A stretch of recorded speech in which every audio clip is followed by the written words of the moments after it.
El romanticismo. El pensamiento romántico es ubicado entre 1826 y 1870 aproximadamente. Fundamentalmente, el romanticismo peruano se caracteriza por el predominio de temas políticos sobre los especulativos. Aparecen las polémicas políticas entre monárquicos y republicanos, federales y unitarios, y principalmente entre los liberales y los conservadores. Entre sus máximos representantes tenemos a los liberales Benito Lazo, Francisco Javier Mariátegui y Francisco de Paula González Vigil, y al conservador Bartolomé Herrera. El positivismo alcanza su máxima vigencia doctrinaria entre 1870 y 1900 aproximadamente, aunque fue introducida al Perú hacia los 1860. El positivismo peruano aparece como una respuesta filosófica frente a la crisis que se vivía como resultado del caudillismo y de las consecuencias de la guerra con Chile, señalando la preponderancia del factor económico para la reconstrucción nacional. Como máximo representante tenemos a Manuel González Prada, ensayista, pensador, anarquista y poeta peruano. La reacción espiritualista es un movimiento filosófico que se genera como propuesta al positivismo y tiene su apogeo en el Perú entre los años 1900 y 1920.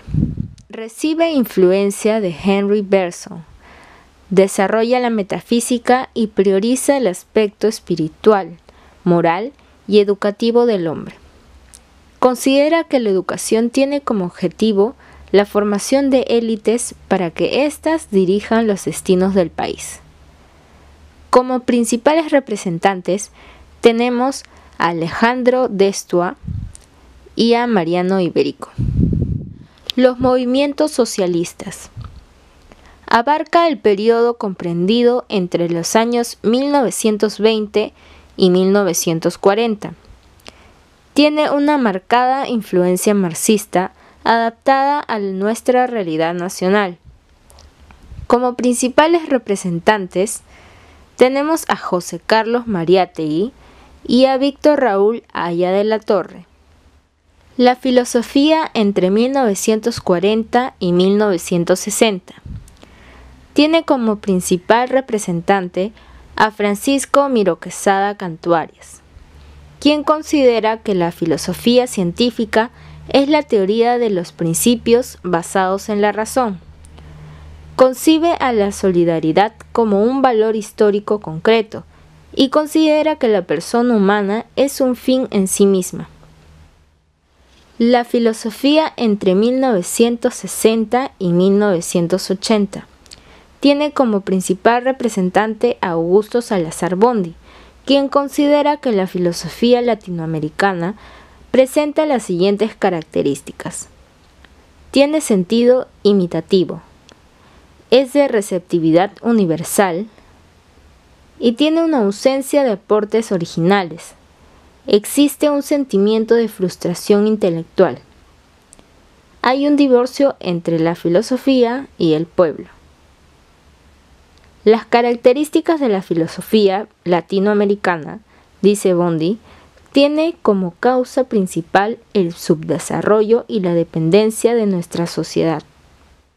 Filosofía actual, a partir de 1980. Comienza a desarrollarse principalmente las ideas del neoliberalismo, cuya mayor fuerza se da a partir de 1990. El neoliberalismo tiene como principales bases filosóficas al neopositivismo y al pragmatismo. Su principal soporte social es la pequeña burguesía. Se imponen valores como utilitarismo, practicismo e individualismo, los cuales se afianzan con la ayuda de los medios de comunicación masiva. El ser humano es considerado útil de acuerdo a su rendimiento físico e intelectual.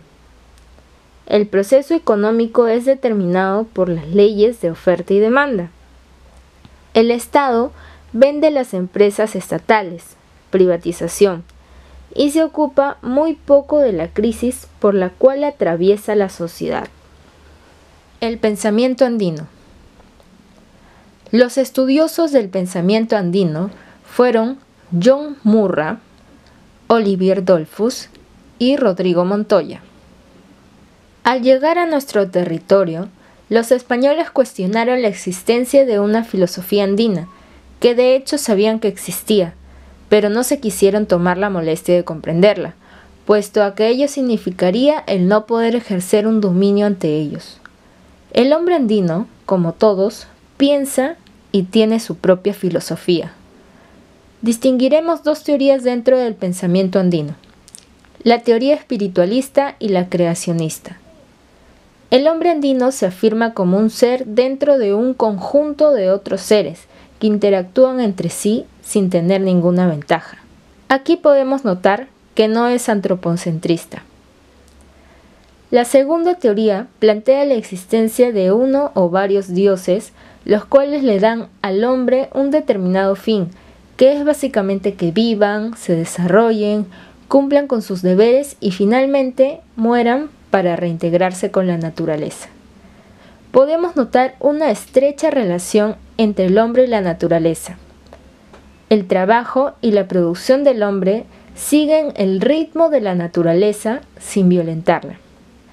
Existe un gran sentido de comunicación grupal y cultura colectiva, en donde la reciprocidad y la solidaridad son el pan de cada día.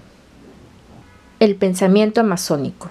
Al igual que el pensamiento andino, el pensamiento amazónico tenía una estrecha relación con la naturaleza, que era quien los proveía del sustento, y por ello debían vivir de manera armoniosa. Era parte de su ser. Por esa razón, no podían enseñorearse sobre ella. Por ejemplo, para los boras, el nexo entre el hombre y su creador son los seres de la naturaleza. Decían que en nuestro mundo tenemos la representación del creador en varios animales, en el agua, las plantas y en otros seres que están debajo de la tierra y en el espacio.